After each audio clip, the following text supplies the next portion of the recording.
Have you ever wondered whether the problems in the world today would exist if we had deeper connection to ourselves, others, and the environment and acted from that place?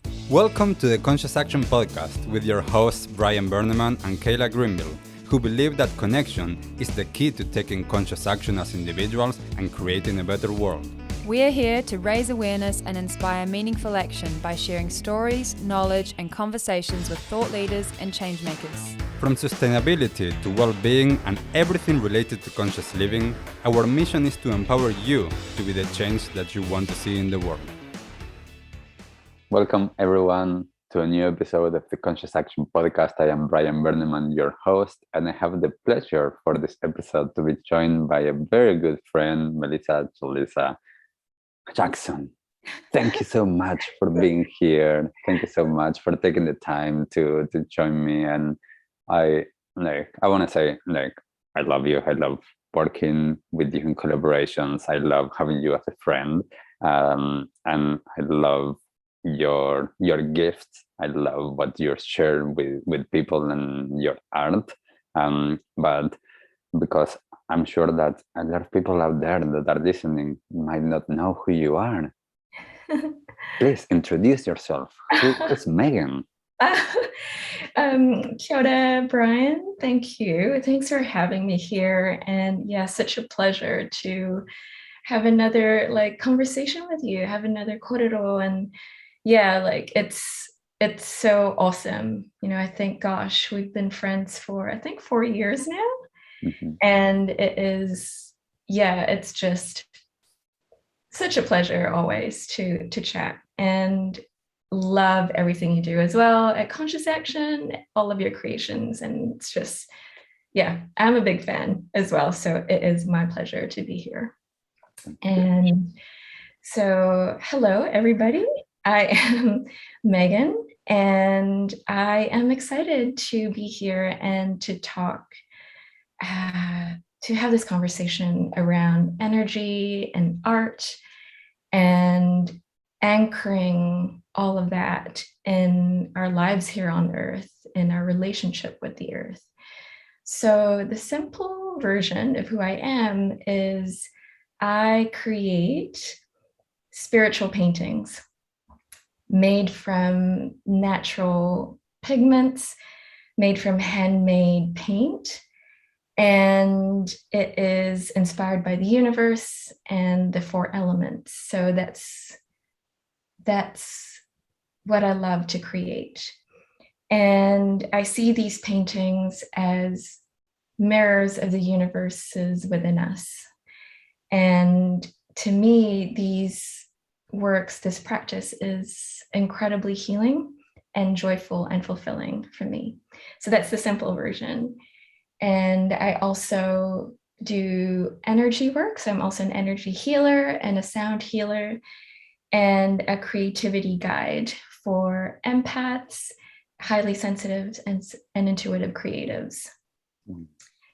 And so to me, energy and art are intertwined. They are, 2 aspects of this path that I'm on, that are just connected.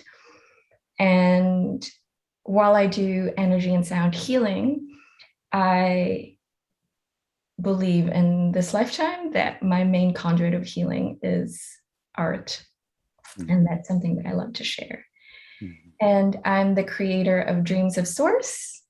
And it is a visionary space, a container for creative empaths to come home to themselves and their creativity amidst the noise and the overwhelm of this modern world. So that's who Meghan is, or at least what I do at this moment in time. Mm-hmm. And what I love to offer. And what else? In terms of who I am, it's always such an interesting question. Who are you?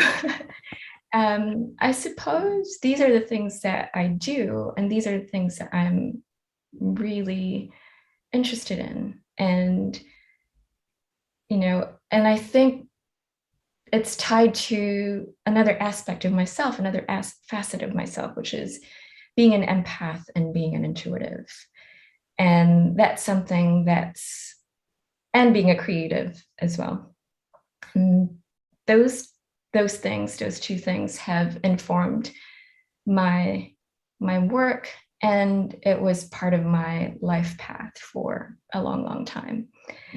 And so I think the things that I offer and share come from many years of learning and a journey of healing.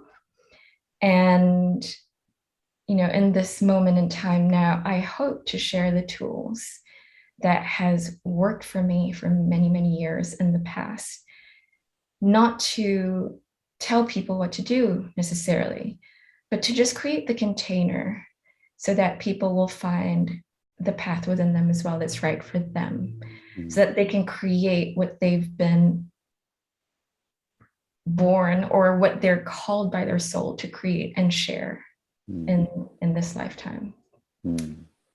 And so touching on being an empath and highly sensitive, I think for those who may not be familiar with the term, an empath is someone who easily feels the energy and emotions of people, place, and situations. And I think we are all intuitives when when it comes down to it, at our very core. And we are all creative when it comes down to it, or at our very core. But these sensibilities exist in a spectrum. And so when I say an empath and a creative, I just mean that not from an exclusive sense. It's not there are creative people and non-creative people. It's more around where you exist in the spectrum, where you exist in terms of what you're interested in. So, for example, there are people who love sports or who love, mathematics and, logical things and science. And so when I talk about empathic creatives, I just mean people who have this strong pull to birth creations and who are high in the empathic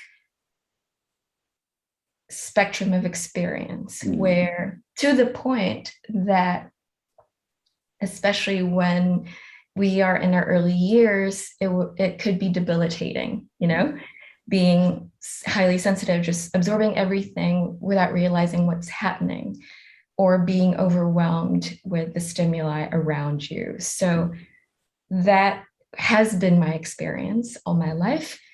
And through the tools that has helped me grow and move from being drained to sovereign, now I enjoy sharing what I've learned and the tools that's worked for me for people to experience and to heal themselves, really.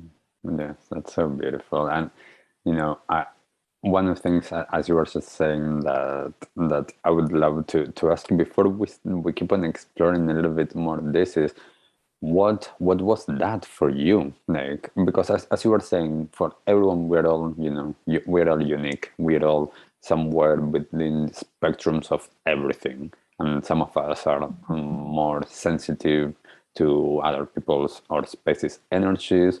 How was that for you, as you were just saying, growing up? You went from that being something that was draining you. How were you able to bring it to that place of now, not only it's not draining me, this is my superpower now? Yes, absolutely. I love how you said it as well, because it is so true. It is a superpower when harnessed. How it was for me is it was very difficult being an empathic child in a society and a world that doesn't necessarily understand or accept the intuition and energies and empathetic ways of being. Certainly not for the past few millennia, really. And also being a creative at the same time. And these two things have been devalued in our society for a long time. They're not really valued in our society nor believed a lot of the time. And so growing up being empathic, I didn't have the language for it when I was young.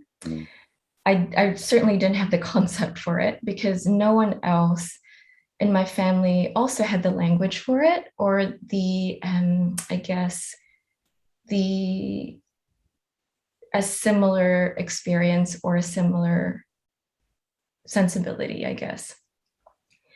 And so when I was a child, I found it difficult in the sense that, for example, and I think if you're empathic or intuitive, like you are, Brian, you would, and anyone listening, you might identify with this, where as a child, an intuitive child, they can feel the energy or the emotions of someone. And if an adult say, oh, I'm fine, it's all good. But underneath that is anxiety and fear or anger, then that's confusing, for a kid. And so that was confusing for me. And that was my first experience of invalidating my intuition or invalidating my knowing. And, growing up, so my whakapapa is Filipino. So I grew up in Manila, Philippines. And in our society, we have like a huge family. So I have a big extended family, especially on my mother's side. I have a small immediate family, nuclear family. It's just my mom, my dad, my brother, and I. But in terms of our extended family, we are huge. There's like 50 cousins. We're always together. Like, my auntie's just my neighbor. And so I grew up in that environment where it was a supportive family environment. There was a lot of love and support, but also there was also challenging stuff because in the Philippines, it wasn't easy, in our society. There was a lot of challenges there. And I'm going to get into it a little bit later on, but certainly as an empathic kid, I didn't have the language for what was happening. And so I was always, when I'm surrounded by people for too long in school or, with family, I would need to lock myself in my room after that. And my parents didn't understand like what's going on. And now looking back as an adult, it was me self-regulating, recharging myself because I've just absorbed everything. I've absorbed everything. I was overwhelmed with the stimuli. And no one else in my family was like that. None of my, and so it was, yeah. And also being creatively inclined, I was an introverted kid. I read a lot of books. I loved all these fantasy books, but also science books. And so the other aspect of it was also always being interested in the mystery, and what makes our universe. And so I was into astronomy and the planets and the dinosaurs and kind of growing up like that. And my father, he taught me meditation when I was around my early teens. This is around probably 14, 15. So it's something that was in his background as a young adult. So he did martial arts when he was young and yoga as well.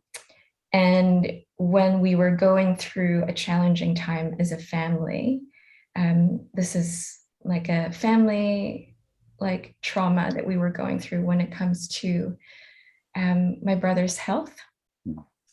That's when my father turned to meditation and he taught us meditation. So that was my first kind of introduction to spirituality in that sense. Mm-hmm. My dad's a Buddhist, my mom's a Catholic, and my whole extended family is Catholic. And so that was also my experience of bridging, being in between two worlds, in a way. And those practices got us through a very challenging time as a family. And yeah, fast forward to a few years later, immigrated to New Zealand. This was 15 years ago. And, landing in Wellington at the time and living in Whanganui,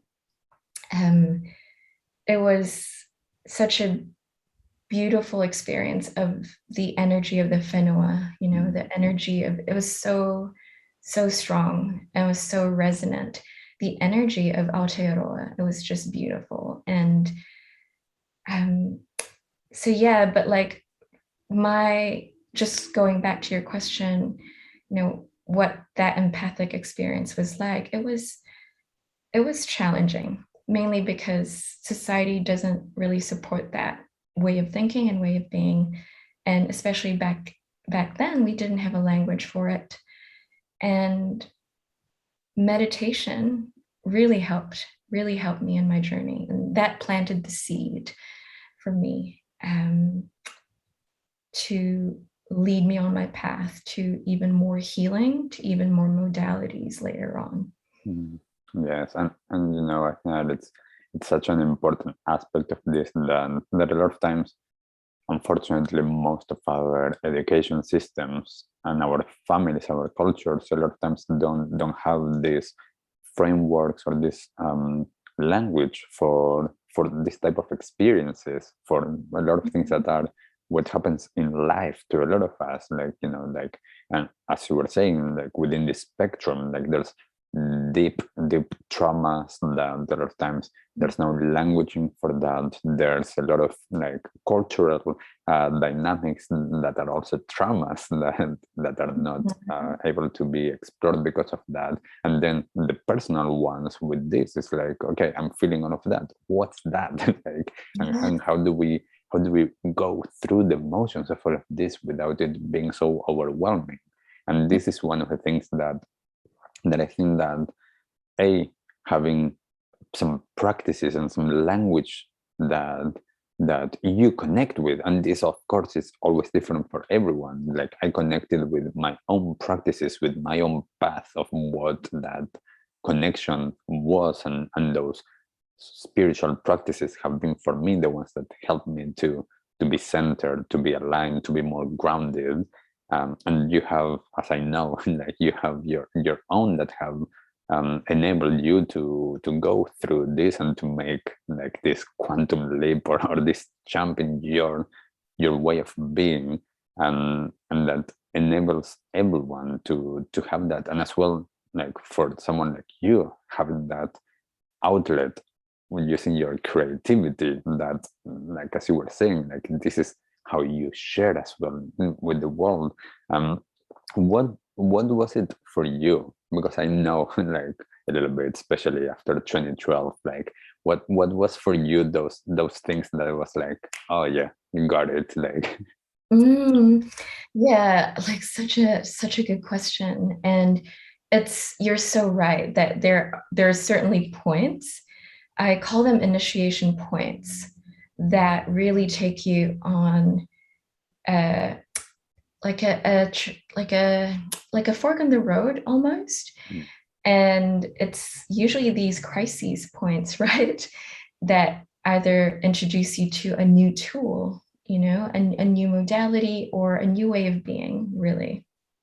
And certainly for me in 2012, so 2012 was my first profound awakening experience.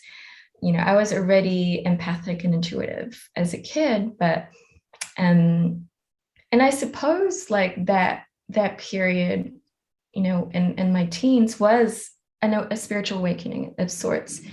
But 2012 was my first major one where I experienced the chakras. You know, I had this profound experience, what you call mystical experiences with the chakras and the kundalini, and it just came on, and I didn't know what was happening. You know, I was experiencing it as energy. I was seeing it. I was seeing, you know, auras and all these things, and I was like, whoa, what is happening? What is happening to me?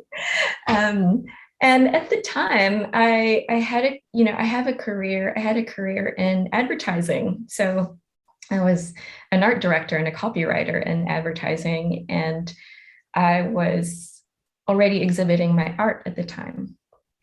And then I was having these experiences, and that came from another transition point. where I had a really challenging breakup and I was going to a Bowen practitioner who has become my second mom. She's my first mentor, really, first non-family mentor. Her name's Ria Walrad. She's incredible. So she does Bowen therapy. So for people who's not familiar with Bowen, I usually say it's a body work modality that uses the acupressure points.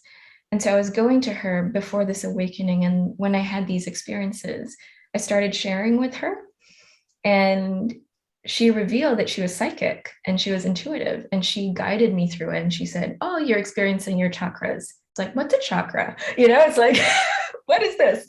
And so that she led me to, you got to look into yoga. You got to look into, all these things. So that led me into the path of yoga, asanas at first, vinyasa yoga, and then Sanskrit mantras from, I learned from Swami Karma Karuna from Anahata Yoga, which was amazing. And that was my first introduction with sound as well.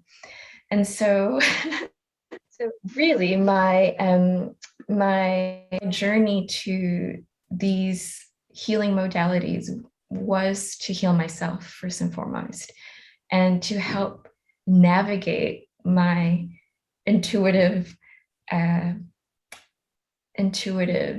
gifts. At the time, they didn't feel like gifts.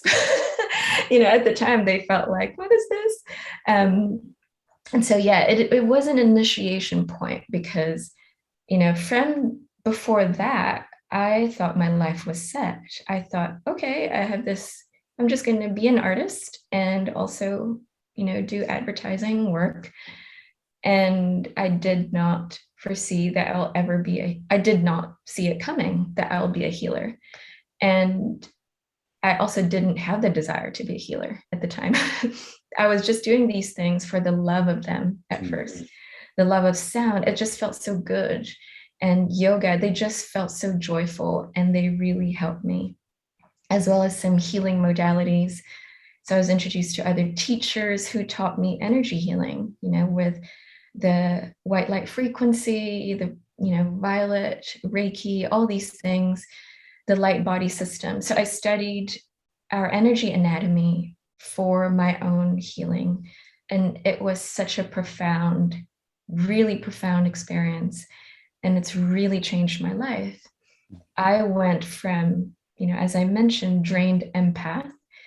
A lot of the time when you're drained and absorbing everything, I didn't have my voice. I would stutter sometimes. I felt not so confident in sharing, my words or my creations. And I didn't have as much energy and life was difficult, and from these modalities, as my energy changed, as my container expanded, life became a little, it had a little bit more ease, a little bit more flow, and a lot of beauty. And so, yeah, so that was the initiation point, like the 2012. And what's interesting is my teachers were sharing that this was common. There might be some people listening right now who might resonate with that, who have experienced their awakening, in 2012 as well. There's these years that were like, I think in our discussions, when we were chatting in the past, there's these special years where there's like just mass awakenings, I don't know, like if that resonates with you as well, but definitely. Like I mean, I knew as my journey started like before that, but I knew 2012 it's going to be an important year. In 2012, I ended up moving to the retreat center, and like that was the year that I decided, I'm like not that I was done with this modern life, but I was like, I want to explore that, go deeper into my own practice. And I think that this is one of the things that I find interesting with a lot of people, that for me, I really resonate with their work. Just like what you were saying, we've done this work for ourselves, for our own healing. And I find this is just me, how I resonate with most people. I find that the healers or the teachers that I am more drawn to are the ones that what they are sharing, they didn't do it just to work doing that. They did it because it was their own path. And now it's like, and they now see the benefit of it. Just like for me, like I didn't set out to be like what I'm sharing. That was just for me. Like I wanted to learn for me. I wanted to heal. I wanted to grow. I wanted to, as you were saying, like change my circumstances of being not in touch with my emotions and with my feelings and with energy, to like make that a big shift and to be able to understand what's on the other side of that. And I think that as you were saying, there's a huge importance on having like something modeled for us, having like mentors, having someone that can be like, like that's what you were saying, like, oh, that's what you're like going through. Yeah, this is the chakras, or this is that, or you know, like being able to give a context and a framework for things is so important a lot of times for people. Because, and I would love for you to expand a little bit more on this, our modern way of living, like it's filled with noises and what people should be doing and how people like, you know, like what to do and all of that. And when people are quite sensitive, are empath, like what would you say in terms of that? How does one navigate through that space? Such a beautiful question. And I love everything you shared around really teaching or healing from the place of our lived experience, really. And I so resonate. And it's so true that yes, the teachers and the healers and the people I resonate with as well also have that in common. That's also their experience. And I remember one of my mentors because at the time, this was years ago, two of my mentors said, you're a healer. And I actually said, no, I'm not. I don't want to be, I don't want to be a healer. I'm not a healer. And they actually said, the fact that you said you don't want to be a healer makes you even more of a healer. And I didn't understand why they said that. But later on, they said that was actually like, it's an initiation. You're not doing healing because you want to do healing on others, because you want to, you know, it's not that sense of telling people what to do, or it's not that sense of, I guess, power over others. It's kind of like, we can only ever really teach what we have experienced. And even then, that is a subjective lens, but that's all we can ever really teach from the place of integrity, because you cannot share what you don't know, what you haven't lived. And you cannot hold other people's shadows without holding your own shadows, without holding your own, you know, woundedness. And that takes a lot of care, you know. And so going back to your question around, if you're an empath and highly sensitive, how do you navigate, you know, the noise of modern living and the overwhelm? And I suppose what I can share is just what's worked for me from my experience. And that is coming home to the core of ourselves, really coming home to the core of us. And what I mean by that is our inner being, you know, the soul, the source within us. And from that place, we have a higher wisdom, or a more expanded wisdom, to discern what we're going to let in, what is in resonance with our spirit, what's not in resonance with us. Because if our point of reference is outside of us, it's easy for us to be carried into I guess, vortex of consciousness that may or may not be right for us. So it's kind of like the metaphor I always try to use is, anchoring yourself with deep roots like a tree. And, in this metaphor, the roots is the core of your being, that, and I'd like to call it like that indestructible, infinite, ancient aspect of ourselves that lives deep within us, that is much wiser than our human personalities and is always constantly guiding us, and has the bird's eye view of our lives. And, anchoring there through practices, through tools at the start of the day, when you can, will help you have a clear container. It's like the clarity of container clarity of container and filter, to let in what you choose to let in, to observe and discern what resonates with you, what doesn't resonate with you, whether it's thought forms from others or energies from others. I think that's the key. And I think I always share that being an empath, a sovereign, empowered empath, is not about losing our sensitivity. It's actually about creating a bigger container and a brighter filter so that we have the sovereignty and the empowerment to choose what we let in or what we don't let in, and to also discern what's ours, what's not ours.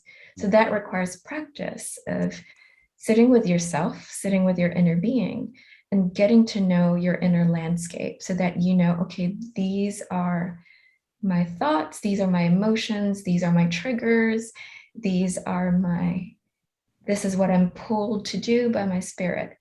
And then having that clarity, it's easier to go out into the world and be interdependent with others, to connect with others, and to connect in difference and in our shared inherent commonality.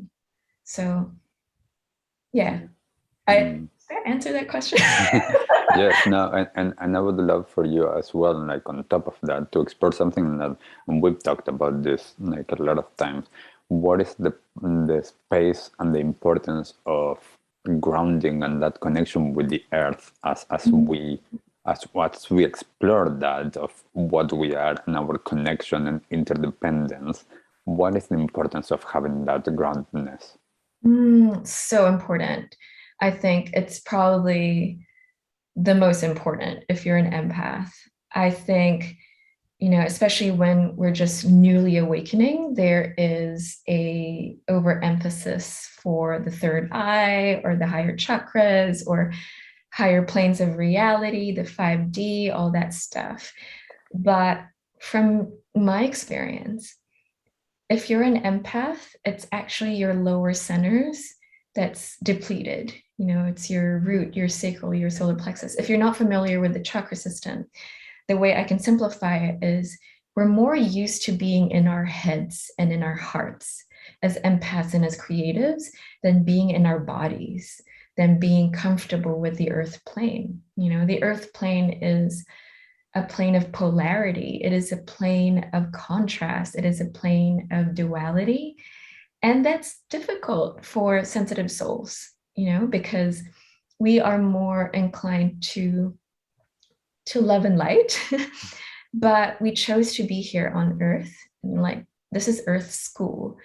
And I believe that for us to be in an empowered state, to contain our energy, to contain our essence, to contain the creations coming through us, we need strong awareness of our bodies. We need to energize our connection to the earth in that same context, in that same concept of being anchored.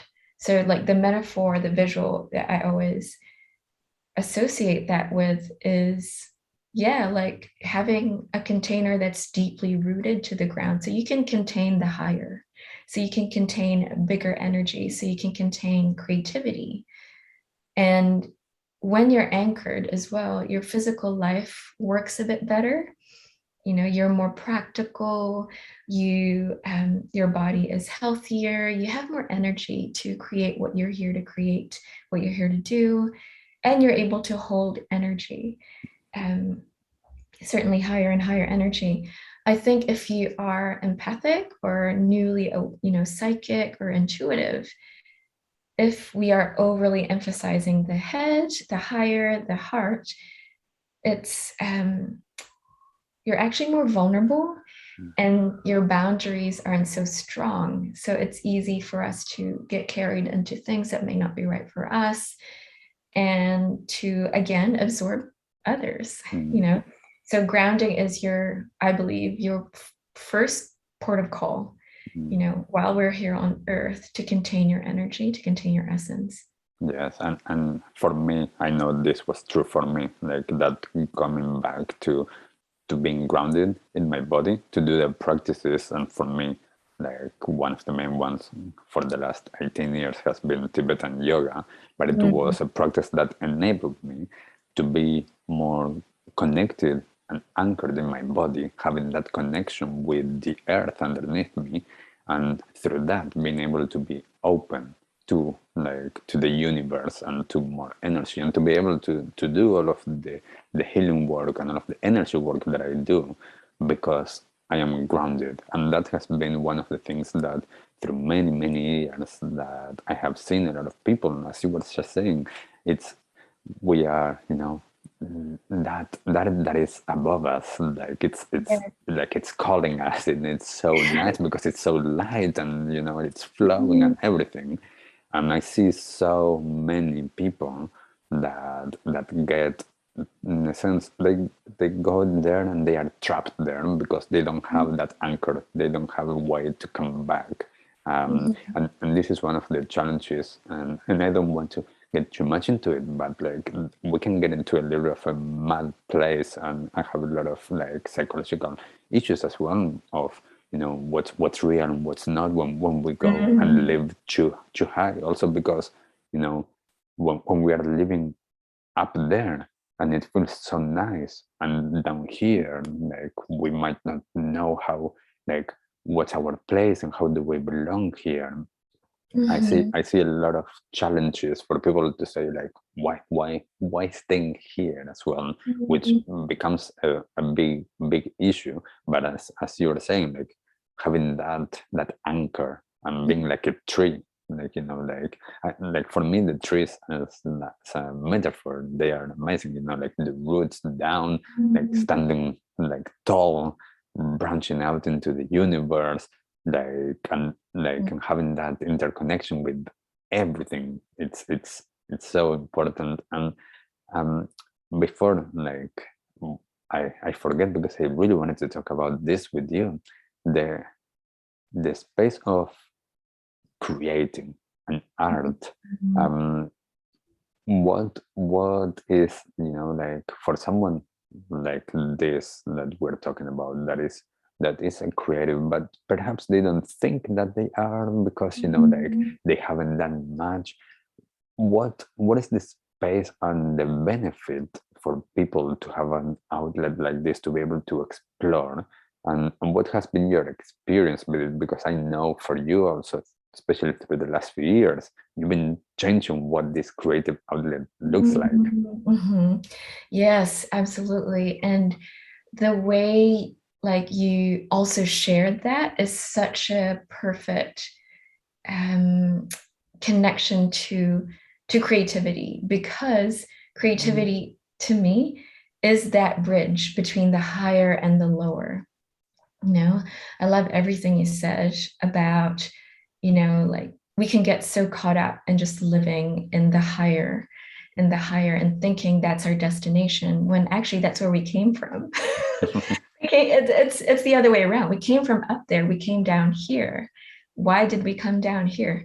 To create, and it's that fusion of the higher and lower together, the cosmos and the earth, Ranginewe and Papatonuku.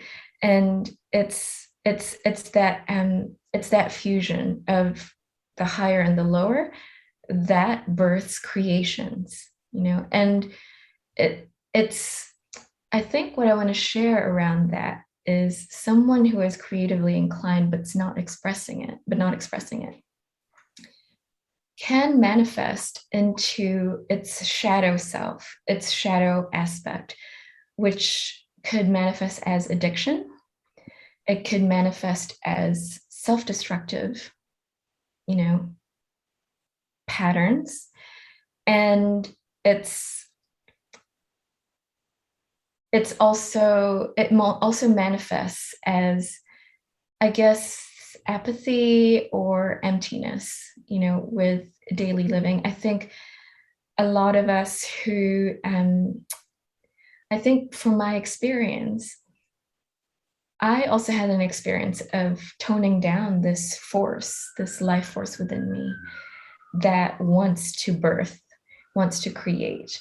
And this was when I was working in advertising. And even though when I was working in advertising, it was creative still, it was still stifled, it was kind of like the shadow aspect of my calling. It's kind of similar, but not quite. And I see this, in people who may have dreams or may have an idea for a project, but because our society doesn't value creativity as much, I think in our society, what's valued is logical, things that are intellectualized. We still live in a highly intellectualized world, and we still live in a highly linear and logical world that's changing more and more now. But this creative aspect of us is also part of our feminine wounding, and when I say feminine, I don't mean gender, I mean this archetypal force, like feminine is in an archetypal universal force, which is more organic and flowy and magnetic, and it births creations. It wants to create for the joy of it. And so I think creativity for me is the meeting point between the higher and the lower, and it's life force itself. And when we are not creating, especially when you have that strong impulse within you, it's still there, but it could manifest into it's kind of like that energy that creates and destroys at the same time. It's this archetypal energy that creates and destroys, and it is magnetic, it's essential, and if it's not expressed, it expresses in self-destructive, it destroys itself. So that can manifest in addiction, and or apathy or loss of a sense of meaning, with daily living, or like something's missing. Like I think in some of my workshops or courses, that's the common theme. It's like, I want to come home to my creativity because something's missing and I don't know what it is. And it doesn't need to be painting. It could be cooking. It could be dancing. It could be creating, like in your tool shed, something with your hands. And it really is so natural in us. I think, children, they create first before they write. It's our natural way of being. And it's this flow. And so I think the benefit is really just coming home to an aspect of us that's been devalued, in our society. And it makes us feel more satisfied and makes us feel more fulfilled. And also, if you're someone who has the strong impulse to create, you are a conduit for ideas that actually need to be birthed in this world.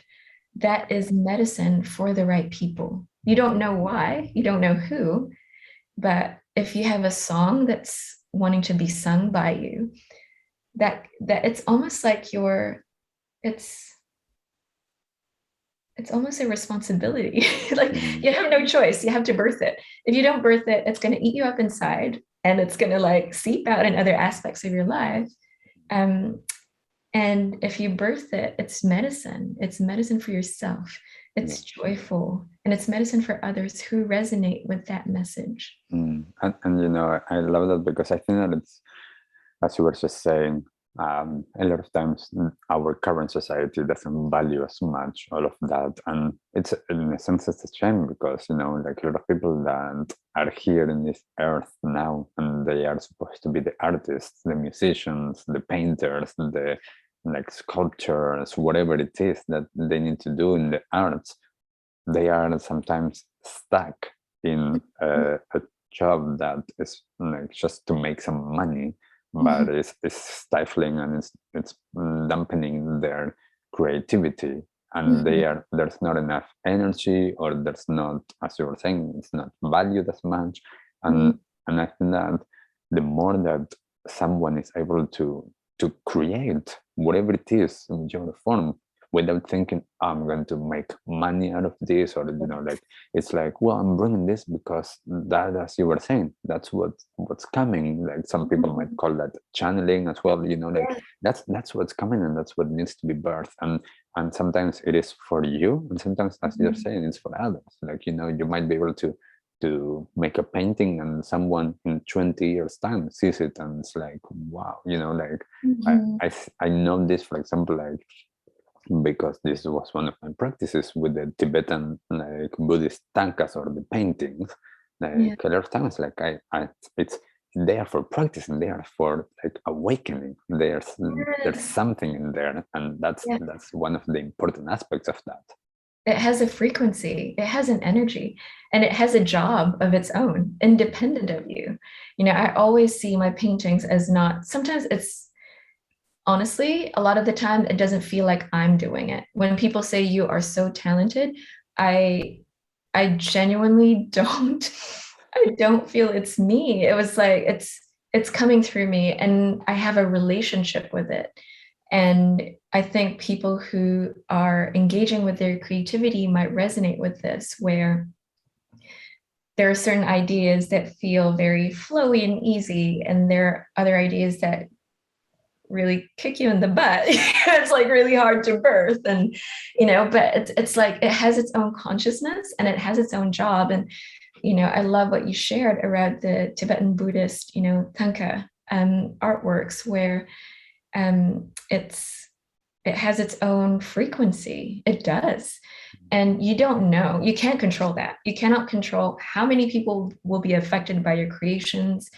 You cannot control how they will be affected by it. All you can control is you doing the work, you know, and your own energy, your own relationship with the idea, your presence as you're creating it, and your own energy, like channeling.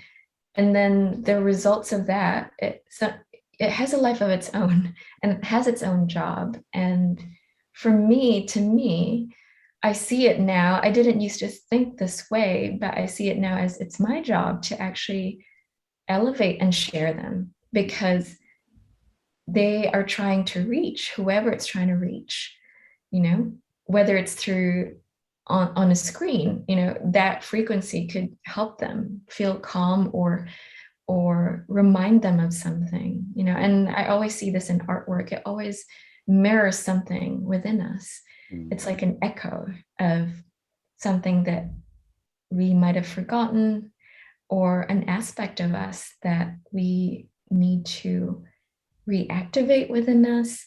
But I also love you mentioning about fear, you know, when people have these creations they want to create, but stuck in fear.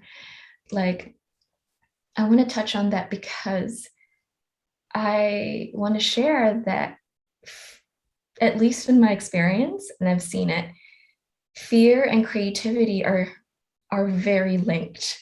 They're conjoined twins almost. It's almost like creativity has a shadow that it casts, and the shadow that it casts is fear. And it's coming back to that concept of the higher and lower together, you know, the cosmic and the earth, the infinite and the finite and always changing, the non-physical and the physical, with dualities and pain. And creativity is that. It's energy wanting to be birthed into form. And fear, unfortunately, is always part of it. And I think, I shared this in one of the workshops we did together, Creation Circle. And it's because fear and doubt is the asker, it's the question, and the answer is the creation. So they kind of need each other. If there's no question or doubt or a problem, there is no creativity to solve that problem. Mm-hmm. And so they are, in a way, conjoined twins. Mm-hmm. And it's all a matter of befriending that fear, not being identified with that fear, and seeing it for what it is. It's a tool for your creativity to give the answer or to respond with an idea. Mm. Yes, and I would love, like, before we bring these conversations towards an end, I would love to explore that, like, like you are responding to what you're being called to, and lately you've been called to work with the earth. Mm-hmm. What has that been, and can you share a little bit more for those listening, because you've been working with earth pigments, and like what is that, and for anyone that doesn't know of earth pigments or that aspect of art, like what has been that for you? Yes. So the earth pigment aspect of my work is the newest aspect of my work. It's the newest part of my journey. So art has been a part of me professionally for 12 years. And healing, with energy, has been a part of me for 9 years. And earth pigments has only been a part of me for 2 years. So for me, I still feel like a beginner. I'm still like, to me, earth pigments are my teachers right now. It's not me working with them, they're working with me. They are changing me. And so earth pigments are pigments that came from the earth, and they are natural pigments, mineral-based. So they're mineral-based pigments, and the main mineral of earth pigments, especially the one that I'm working with, is iron. So they're from ochres, so it's a type of earth, and it's the oldest art material we have as humans. It's universal in the sense that it's in everyone's whakapapa. It's in everyone's genealogy. It's been part of our evolution. If you think about the cave paintings of early humans from 300,000 years ago, those are earth pigments, and they have been part of ritual and spirituality for many different cultures. For my Filipino ancestors, this practice goes way back from 50,000 years ago. So it's really, really old. It's nothing new. And even, the artists, the Western artists from the Middle Ages up until the 1800s, artists, and this is from a Western context, back in the day, would make their own paints with these earth pigments, natural pigments. And I want to touch on Tangata Whenua as well. And they have their own sacred practice with kokowai, with earth pigments. And so it's pigments from the earth and from the soil. And not all soils can be turned into pigments. And some earth pigments also come from certain minerals. so it has a long history, and it's tied to our human history. And my relationship with earth pigments happened 2 years ago. So it was, again, it was another initiation point that I didn't want to do.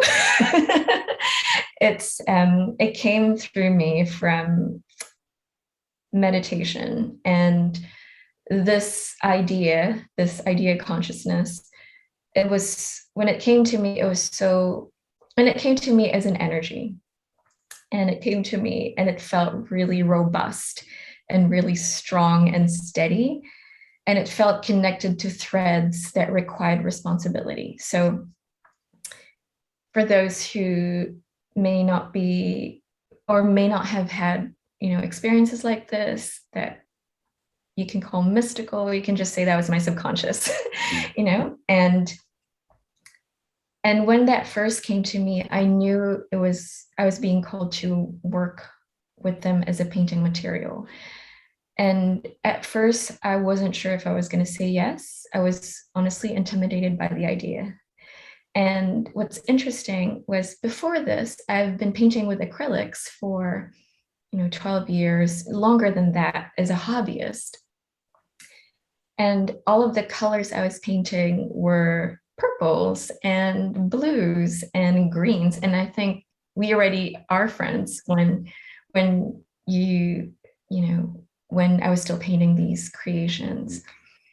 And I was not painting reds or yellows or oranges at all. And when this idea came, I needed to go to Europe at the time. And so before saying yes to the idea, I wanted to be sure that I am ready to hold that idea. And so I did a lot of research and investigations and studies just to be sure that I can really carry this practice out, again with embodiment. And so went to Europe, and then after that Japan. And in those places, there's also a long tradition of pigment work. And I want to tie it to whakapapa, and with European empires and Japanese empires, we've had a long history in the Philippines of being colonized by European and Japanese empires. And I specifically thought, why am I called to paint with earth pigments? It's very intimidating. But then I realized I was being taught to learn how to receive from the earth and then give back to the earth. So it's that practice of receiving from the earth and giving back to the earth. And so I did a lot of research. And then when I said yes, had pigments from Europe, from Japan, and also in New Zealand. And from 2 years ago, I would do foraging. I would just collect a small, not even collect, I would forage a small rock that I've identified as a color. And always asking for permission from the earth itself, from the tayao, from the environment. And you would have this sense when the environment's saying yes or if it's saying no.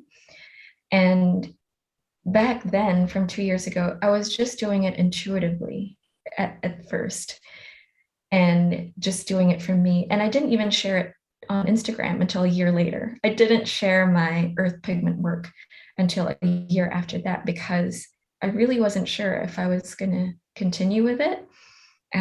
Because I felt this medium required, it was such a hefty consciousness that required, I feel, responsibility.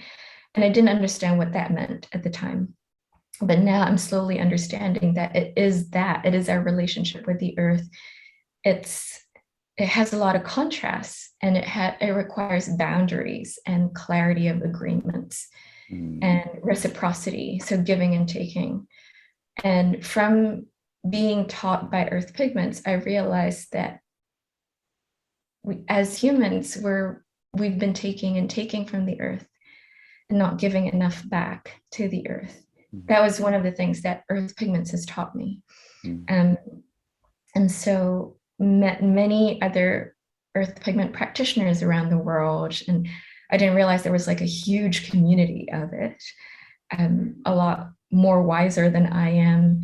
I want to, give a shout out to Kawaii as well, who have this incredible kaupapa with, kokowai, and weaving and helping tangata whenua reconnect with earth pigments. So it is universal in the sense that it is in our genealogy, all of us, but it's also specific to place.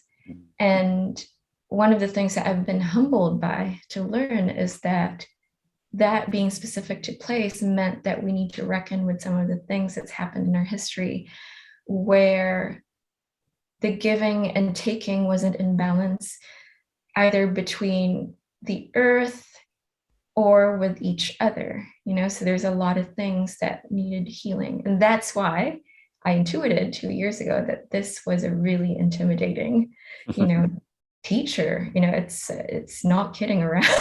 Yes.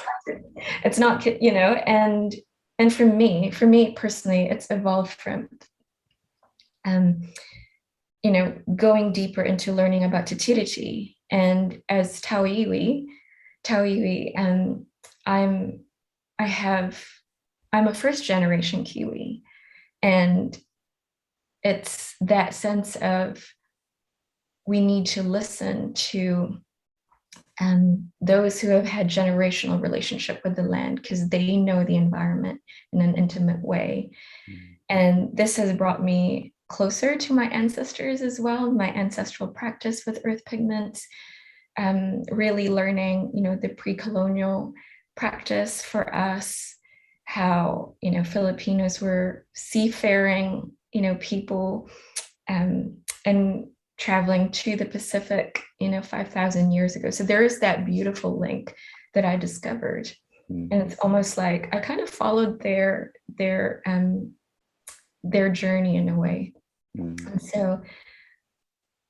so for me with earth pigments, I try to forage in places that are, not waitapu, so not sacred to tangata whenua, only in places that mana whenua has given permission for the public to access, always asking for permission from the land, and you kind of get this feeling. And as an energy healer, giving energy back whenever I forage. So usually I'm called to heal a place, like cleansing it. And same with rocks, like crystals, they're cousins. Crystals are also mineral teachers, and they also require cleansing, in this earth realm. And so for me at the moment, I work with European pigments, so Italian pigments,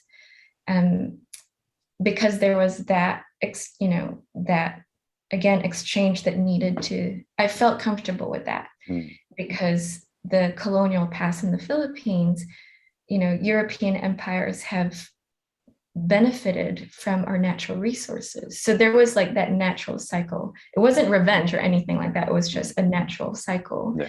And it's part of that, as you were saying, like part of that balance and part of that healing with the land and with those cultures.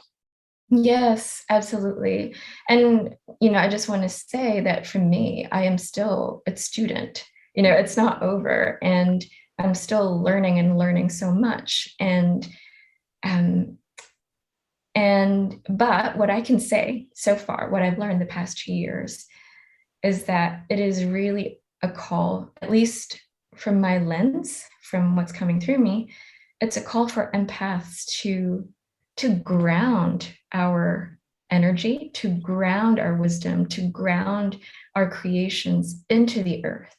so that when we are here, we can embody that energy, have clear agreements with others, clear boundaries, so we can live in interdependence and harmony. If there are no clear agreements or clear boundaries, that's when conflict happens. And that's when chaos happens.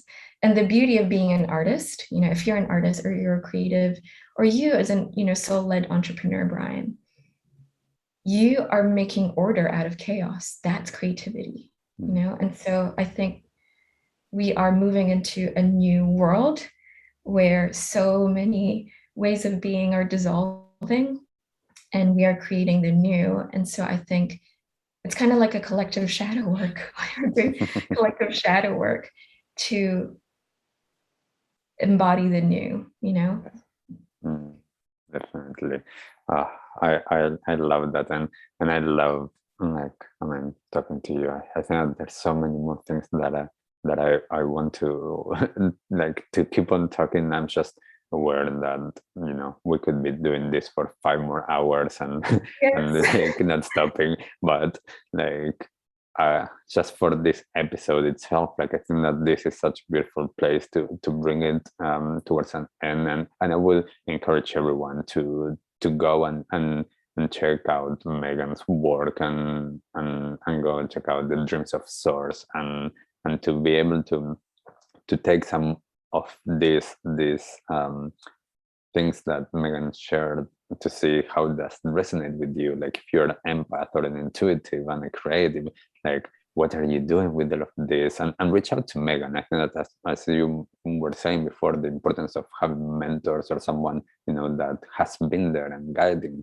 If someone is starting and is in the space of being creative, but also having this intuitive, empathic space, or even spiritual, reach out to Meghan and see how you're able to be contained within that space. So Meghan, thank you so much for being here. I'm sure that we will have another conversation. And B, where can people find you online? Thank you so much, Brian, for having me here, and to everyone listening. And you can find me and my work at dreamsofsource.com. And I'm on Instagram as well at dreamsofsource. And I'd love to have you there in this space. And if you resonate with the things we shared here, and if you're an empath and creative, I'd love to have you there.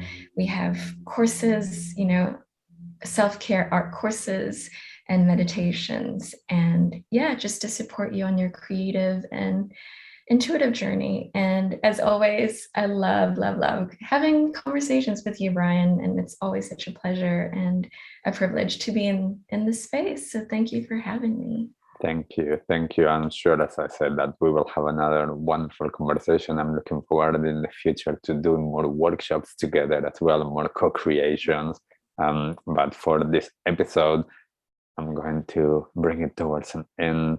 Thanking you once more, thanking everyone listening for being there, and we'll see you on the next episode. Bye. Bye.